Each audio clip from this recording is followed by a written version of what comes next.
Hi there. So my name's Sandra Parker from Just a Tonic Coaching, and today I get to do one of my favorite parts of my job, which is where I interview one of my fabulous clients and talk about the difference doing Just a Tonic makes to them. So first of all, thank you so much and massive welcome to Michelle. How are you? Thank you. I'm great, Sandra. Thank you. Really lovely to see you. So Michelle, what I want to do is, I know that you've been alcohol free for a while now, right? So I want to go back to when we first started working together. So I remember when we had that first call, I think you had finished work and I remember you were really tired.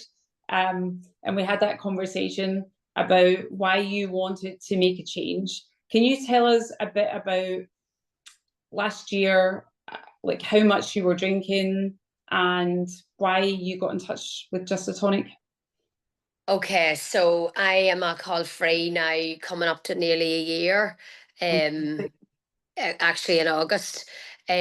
So before I found Just a Tonic, I was a binge drinker. So I had this thing in my head where I wasn't an alcoholic, or I didn't have a label on it. I just knew I was over drinking at the weekends. So my drinking would start on a Friday night, and it was pure stress connected. So I would have the busyness of the salon and feel overwhelmed with not really coping with life. And then what I would do is just think that the answer was at the bottom of the bottle, basically. So I would have at least one to two bottles of wine on a Friday night, definitely one, and that would have in my head calmed the nervous system. But it often would have tipped into the second bottle. Obviously, being a hairdresser, I would have been working on a Saturday, so would have been up early Saturday morning, away to work, as if I just felt as if I was immune to it. So away to work Saturday morning, would have worked all day, obviously on a hangover, but letting on to myself I wasn't on a hangover, and then Saturday night definitely would have had two bottles of wine. So whether I was going out socializing or whether I was in the house, I definitely would have had wine. It could have tipped over into a Sunday night, but often enough I didn't drink on a Sunday because I was getting the kids ready for school, and it was like with the start of a new week, and often enough it would be like, right, I'm not going to drink next weekend, this kind of crack. But it become a very prominent cycle in my life that I was drinking at least four bottles of wine over the weekend. Right, understand. And what problems was that causing? What made you want to get help? I did try AA in the past, and I did give up alcohol for a while, and then I went back on it and back and forward. But I just found, I just knew I needed help, and I didn't know how I needed it or who was going to come and give me help. I just knew in my heart this wasn't the way my life was supposed to be. I needed somebody to come and just guide me and help me and teach me that it wasn't the right way. Obviously I tried AA, but that to me wasn't, I wasn't bad enough for AA in my head. Do you know, sort of way. So anyway, long story short, it was great at the time, but didn't work for me. And it works for millions of people all over the world. I understand that. But I just knew I needed something more specific, that I could follow a program, that I had a step by step program that I could follow, that I could understand. And Yes. then I actually had seen your advertisements quite a bit. And I think that's the algorithm as well. Once you click into something, obviously it'll bring it up. So Yep. my head being the way it was, I thought you were Nick reaching out directly to me by them advertisements, and I had reached out to you a long time before. I actually made the consultation appointment. So that was probably the start of the plant being sown at the start. And then I remember whenever we did have our conversation, and you were explaining the program to me, I remember you said, "Oh, well, actually, you reached out to us such a date," and that was maybe 6 months before that. And that really hit home with me, was because I was reaching out for help back then, but in fact my drinking had ramped up over the last 6 months. Right, right. So I think that was a thing for me. I was like, oh God, right. So obviously I'd clicked the link or whatever back then, and then I had done nothing about it. And then I had sort of thought to myself, am I going to go on for the next 6 months like this, and my drinking's going to get worse? And then I had an auntie that died from alcoholism, so she was very much in my head, because I remember my auntie Anne well, and then I remember her very sick. So I thought, am I going to end up like her? Is this going to continue to spin into Sunday, Monday, Tuesday, and then the next thing I'd be drinking all week? So that was very much in my head as well. Right, That understand. point. So you reached out for help. So you were like binge drinking at the weekend. So if we go back, obviously you've got your own business, you're a hairdresser, and you're a single mum, right, with young like children at school. What impact was your drinking having on your business, and then on your relationship with your kids? So first of all, I'll talk about the children, because it had a massive impact in my kid's life, unknowns to me. So I thought, sure, I was super mum and all the rest, but my drinking for my children become, they were caring for me at the weekends. So I didn't really get that, because obviously when you're drinking, you just don't see that. You've rose tinted glass on, you think, oh, sure, Yeah, I'm only having a few glasses of wine, sure, I'm doing no harm. But I wasn't there for support for them. I wasn't, at the weekends, I was off duty basically, and I did find my eldest girl, especially, she's 19 now, she actually become very sensible over that time. So she nearly took on the mothering role at the weekend. Now my kids would have went to their daddy's house the weekend. He's a massive part of their life. Um, so it's all good. We have quite a good working relationship. But I do feel the support wasn't there in the household. That they thought, oh, mommy's drinking again, right? We'll just go out to daddy's, or we things like that. And actually I do believe that they were afraid, not of me, but afraid of what could happen to me. We fell a few times and hit my head a few times and stuff like that. So I think they were getting afraid, and they were all very aware of the amount of alcohol that was being consumed. For a 10, 12, 13-year old, as when my drinking was at the heaviest, that's not normal for a child to experience that. But that's what was going on. Do you know what sort of way? So I think now, looking back, and lucky I got help when I did, because that could have went on to their young adult lives. But my Charlie would say to me regularly now, oh, mummy, thank God you're not drinking anymore, X, Y, and Z. Or, the odd time he would make a wee joke saying, don't get any Revolut money now at the weekends because you're not drinking. Because he would ask me for money at the weekends when I was drinking and stuff. And so you give them in because you have a few drinks in you and you think, oh, sure, why not? So he would joke about that now. But definitely for their wee emotional state of mind, it wasn't a good environment for them to be in, and thank you unknowns to me. thank you for sharing that, Michelle. I think a lot of people will relate to that sort of feeling that we want to tell ourselves that it's not affecting other people, but actually afterwards knowing that it is. And if you don't mind sharing, how old were your children when we first started working together? So actually, Molly May was 12, Charlie was 13, and then Hannah was 18. Right. Um, yeah, so I've noticed massively with Hannah. Um, she never used to go out. She'd go out and come home early, and I just thought she was very sensible. I just thought, this child isn't my child at all. This is not normal, because I was quite the opposite. I'd go out and wouldn't know when to come home. But she was coming home to look after me, and now I've noticed, because I'm nearly off alcohol a year, I've noticed now she's gone out more and gone out with her friends. And like, I was out on Saturday night past with my friend out for dinner, and she'd text me to say, oh, I forgot to tell you, I'm going out tonight to some driving thing.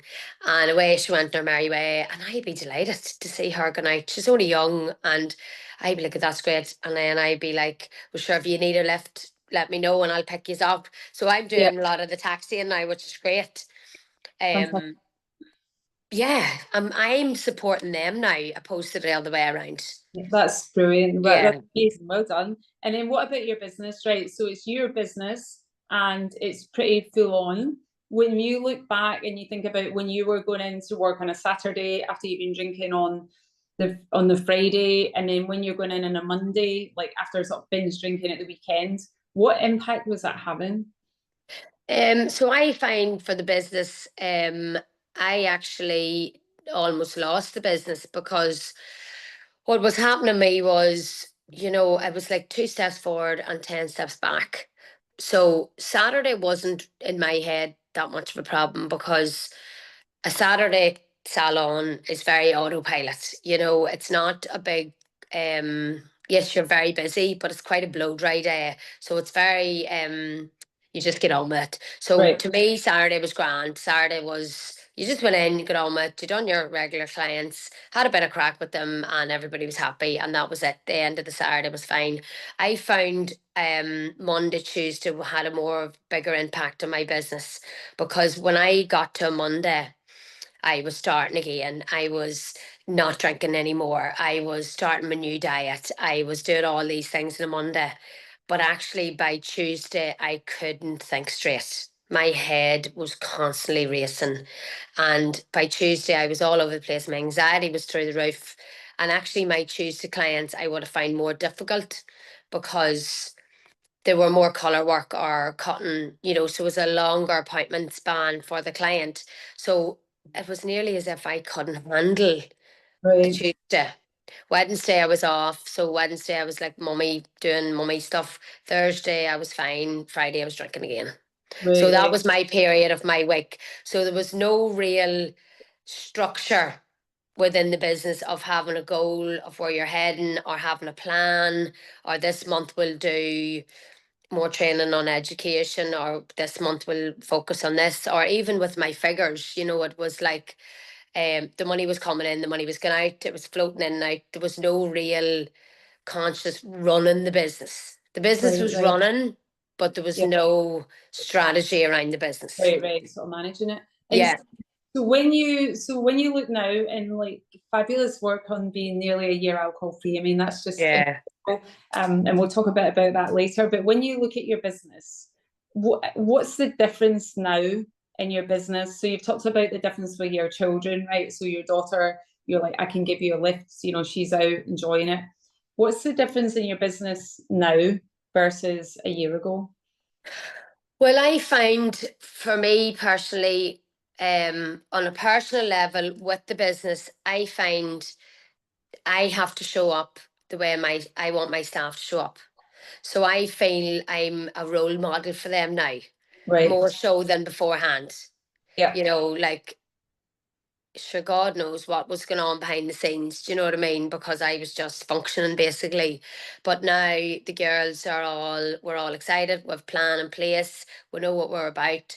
I have a whole structural training program for the girls. I'm growing. I'm growing the business with them. But for me, I feel like I'm proud of myself because I'm showing up in a certain way because I know what we're about. There's no messing about. We're very focused and driven at the minute. Um, and then you're there to help them as well because having a small team, you know, you have to crack with them and you're able to support them through wee things they're going through as well. But it means that you're there and you're able to think straight and you're thinking logically, you're not thinking emotionally. So yeah, it's just much better all round. But for them, I feel they're enjoying me the way I am now, Right. opposed to Right. the way I was, because I was very erratic and very spontaneous. And, not that I would have lost the head with them or anything, but it would have been like 1 minute I was doing one job and the next minute I was way over doing a different job. So there was no real structure. It was very unorganized. Right, right. Understand. And what about like profitability, like the structure of the business? What's that like now? Yeah, so I had the opportunity to buy the building, which was amazing. So even for that, like in my head, that wouldn't have been an option because I wouldn't even have been able to organize myself to get the finance in place and get that over the line. So even that in itself, there's my pension sorted, what sort of way. Profitability for the business, worst, I'm reinvesting into the business all the time So it's growing all the time, and the profit has gone up 32% Wow. from last year, which is quite a big jump. Yeah. Amazing. Yeah. So, but still reinvesting all the time into the business. So we're on a massive growth at the minute, That's which is great. great. Yeah. Just talking about the business, I can remember when we first started working, and you were somebody that worked incredibly hard, and Yeah. you were always looking to like improve, and you were doing like courses, and you were really like focused so much on trying to make your business more successful, but you were also exhausted. Yeah. It feels now when I speak to you, you're like a different person. Like in terms of your business is a third more profitable. Do you feel that you're more efficient with your time?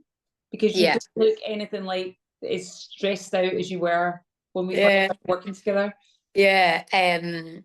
I think I was just exhausted, and obviously drinking the weekends wasn't giving me any help at all. But I just feel I have more control over everything, and everything's a lot more settled. I'm still working very hard because that's just in my nature. And my days off, I'm have a couple other wee projects on the go, that sort of way. And I just believe that's just the way I will always be. Yeah, But I've devised a program for myself, as so I'm still going to my gym and going for my walks, and doing my journal and doing all the stuff I need to do for me, which settles my nervous system, going to sea swimming and sauna and all that. So I'm doing a lot more of that stuff. But for me, my plan is I work 10 weeks on and then I take 2 weeks off. So the 2 weeks off is out of the country, because I think, looking in from an outsider, I don't have that balance of, having days off to swan about going for coffee and stuff like that. It's just not the way I am. It's just I'm so driven that I just want to grow all the time. So I've kind of said, right, well, if this is the way I'm going to operate, and that's okay, I'm going to do my 10 weeks on and then have my 2 weeks off, or my 8 weeks on and have my 2 weeks off, always having the time off and having time to look forward to something that's coming up. Do you know what sort of way? fantastic. And that's So where I'm at now. Now that might change in the yeah, future, but that's what I've decided to do now for now, because I am still growing and I have a small team that are yeah, young.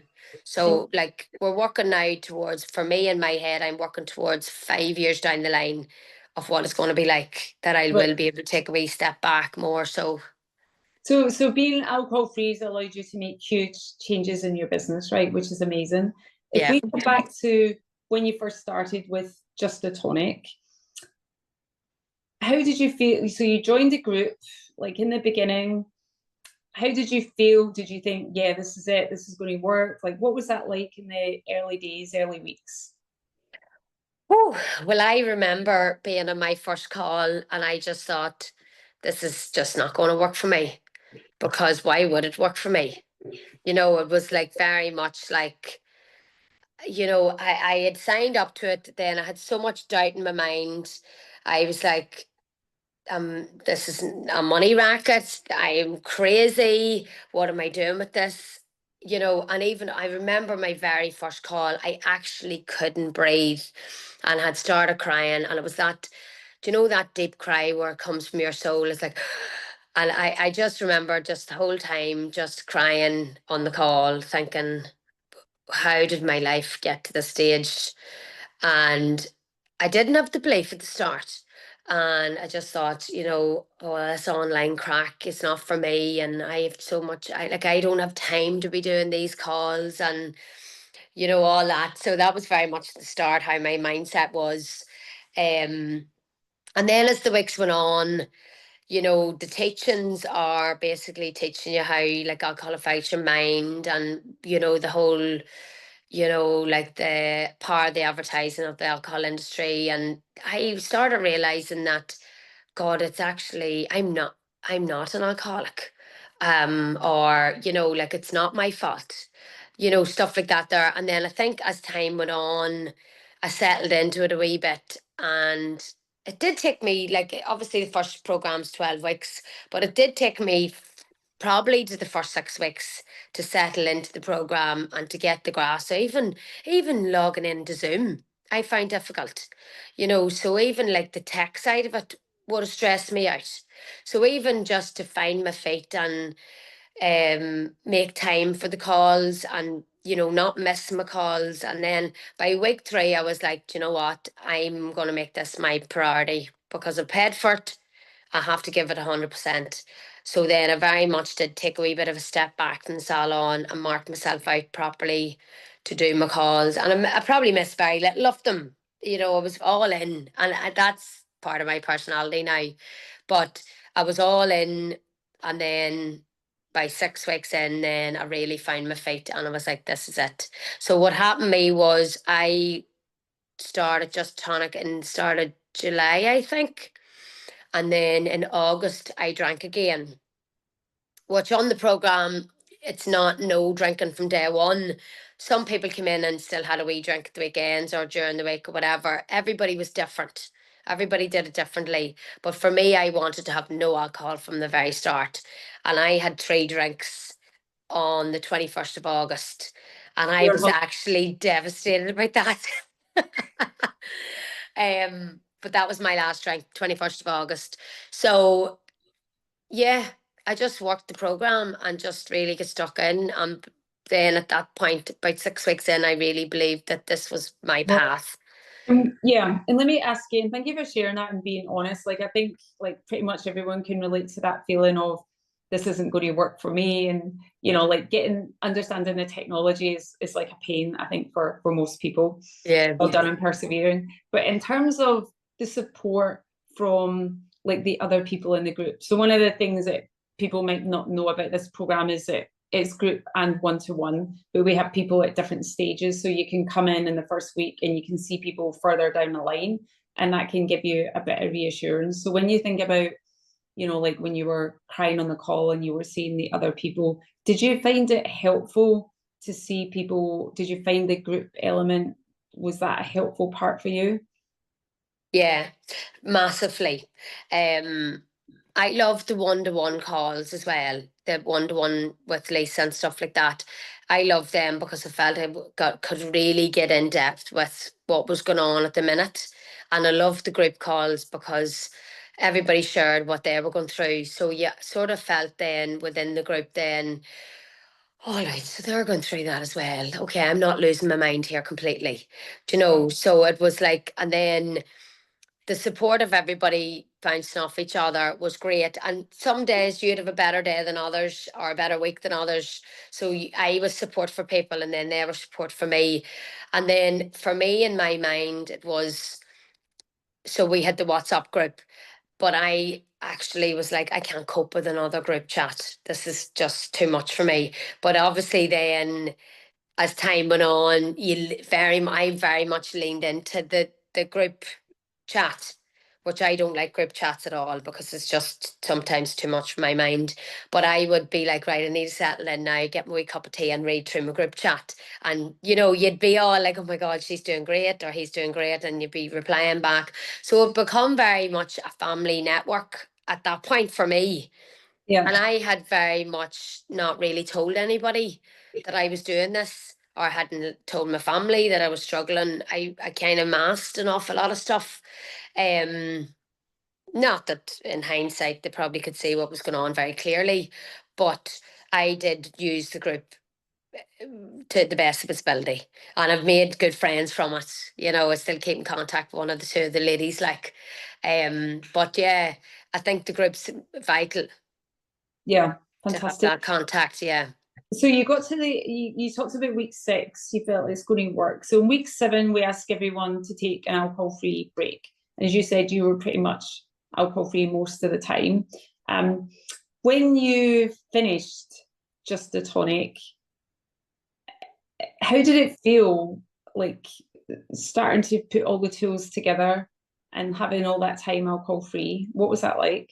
Yeah, so when I finished the program, I obviously did the last 30 days completely alcohol free. I just felt like, I'll never drink again because my life's so much better without it. you know, and you had learnt all like about the neurological pathways, and I really delved into the whole sciencey end of it, which I actually quite like. Um, but at that point, I was afraid. I was afraid of going alone because at that point I thought to myself, I'm not ready to be on my own, you know, with this, you know, and yes, you have all the tools are in place that we've been given and we've access to the program forever, which is amazing. But still at that point, I thought, I can't trust myself after 12 weeks to think that I can do this on my own. It's like going on a diet. You go on a diet for 12 weeks, go to the gym every day and you're rocking, and then all of a sudden you've no support. So then you just think, oh, well, I can have that wee bar of chocolate or that packet crisp. And before you know it, you're back eating unhealthy and not going to the gym. So that's sort of the way I felt in my head. And I was very much in my head throughout the whole program. I was constantly overthinking everything and constantly thinking, you know, what if I just did drink? Or maybe I'm not as bad as I thought. Sure, I could have a few drinks. So it was one day I was all on, and then the other day I was scared. So very much at that point then I did look into the second stage of the program, which I felt was right for me. Because at that point I just thought I can't I can't do it on my own.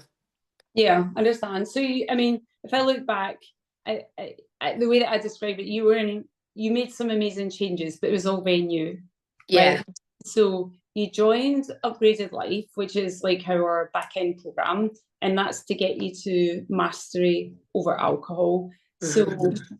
I guess what's happening in that program, Michelle, is that being alcohol free is like no longer like a novelty, right? So there's like a bit of a honeymoon period, and then it's like this is your normal life. And when I look back at um how you are now, like you have made so many like positive changes in your life, right? With your health and fitness, your relationship with your children, your business, and there's been big things that you've had to go through as well, like your son's operation. What was Mm-hmm. it like to, when you look back, what was it like to go through all those firsts, and how did the support of the group help you? Yeah, the first are big milestones, and I did have a lot of stuff going on, financially as well, trying to get back on my feet, you know, and stuff like that. But the first are like every time something happened to me where I would have leaned into alcohol, as I would have thought, you know, my crutch nearly, um, every time something happened, I would be, thank God I'm not drinking. I can cope with this better because I'm not drinking. And my mind was clearer and all sorts, you know. So I really leaned into the group then. And at that point, um, I felt the group become like more like your work colleagues opposed and your family network opposed to a course. Do you know, Yeah, that's sort of the way I felt. And then, you know, you had your weekly or whatever meetings. So you know, your Zoom calls. But I felt the support of the group. So one week somebody would be going through the shit or whatever, and then you might be going through it the next week. It, yeah, you just need people around you that know what you're going through. Like you can lean into your family network or your friends or whatever, but they don't know what it's like to crave that drink. They don't know what it's like when your head's racing because your anxiety level's gone that far that you can't actually think straight, because they don't have a problem with drinking. So it's different because your group can relate to you and you can relate to them, because if yeah, they share something that's going on, you'd be like, oh yeah, I remember that happened to me a couple weeks ago, but this is how I dealt with it, or this is what I did. And same with them, they would be like, you know, you lean into the advice of each other, you yeah, know, I found.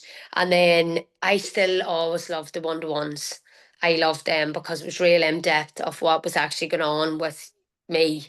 yeah, And then I was able to share more, like obviously you're sharing in the group, but when you're doing the one-to-ones, I felt you could really get into the nitty-gritty of your emotions and how you felt and how you were masking stuff. So for me that was one of the biggest things of the group. um yeah, so I suppose it's just having people, like-minded people around you that understand yeah. and that, you know, there's nothing wrong with you, you just have to work through this.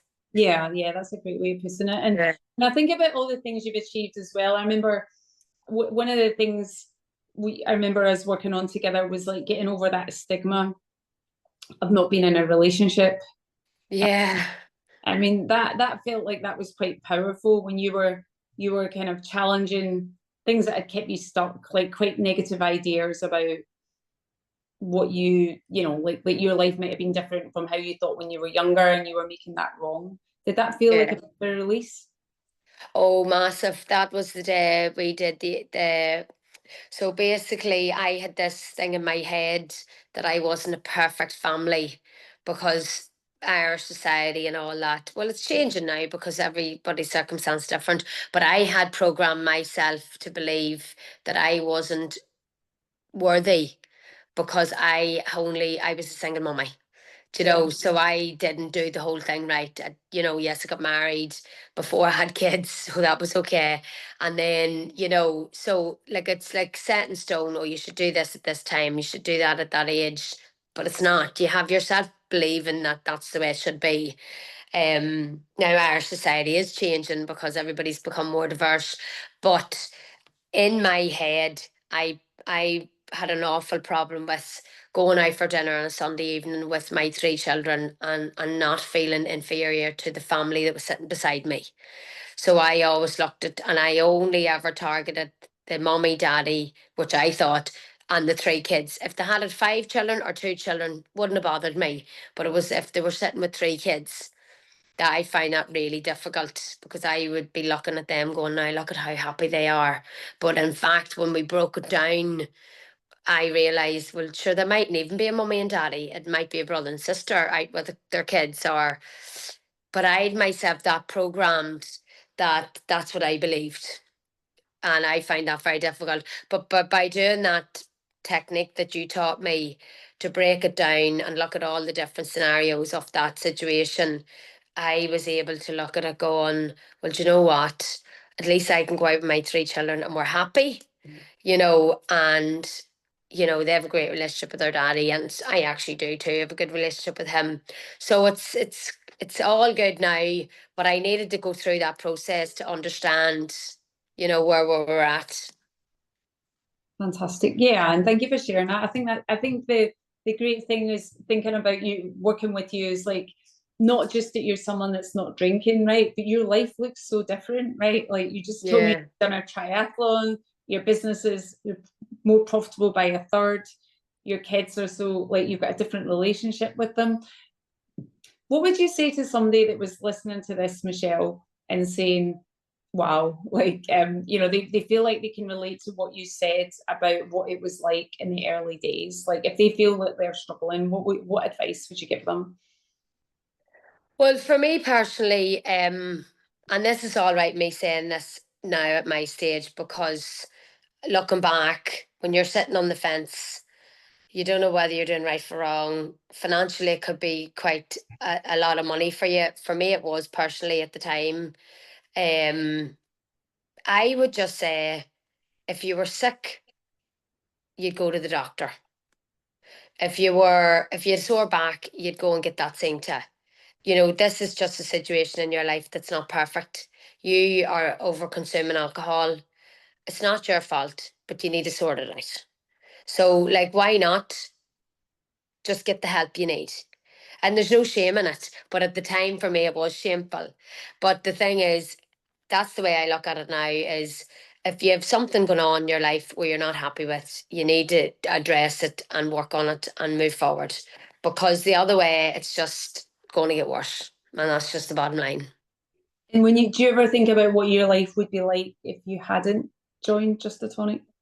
I know in my heart that I would be drinking more now than I ever would be because my drinking was becoming ramped up every month. And I kept saying, I'm not going to drink. No, I'm not going to drink next again. I'm not going to drink. And I drink heavier than ever. So I know in my heart, my alcohol, because I give up drink and then I start drinking again and give up again.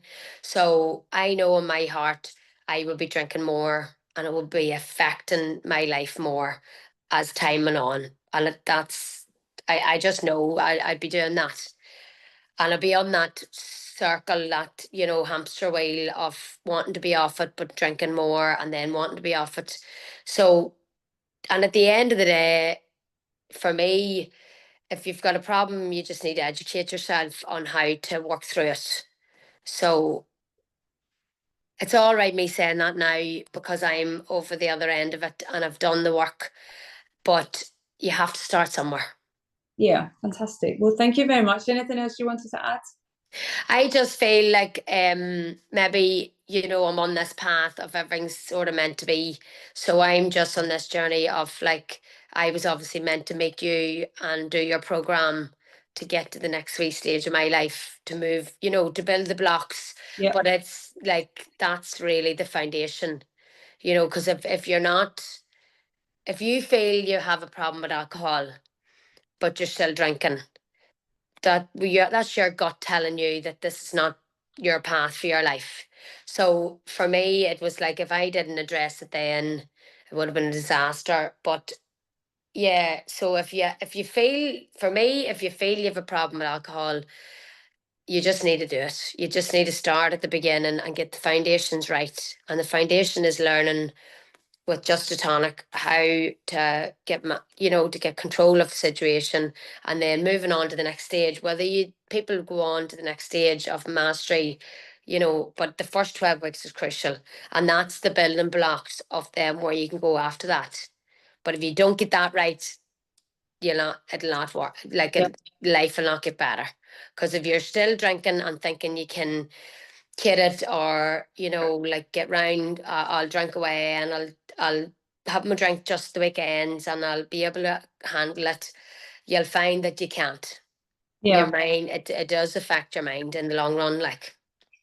This has been fabulous. Thank you for sharing. I'd love we should catch up again maybe in 6 months to Yes. your TikToks go and your podcast.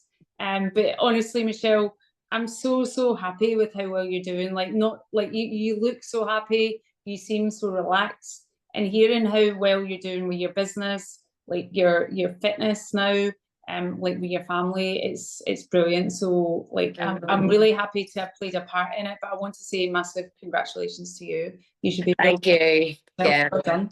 Best decision I ever made in my life. That's Wow, it in a nutshell. fantastic. Thank you so much. That's amazing. Thank you.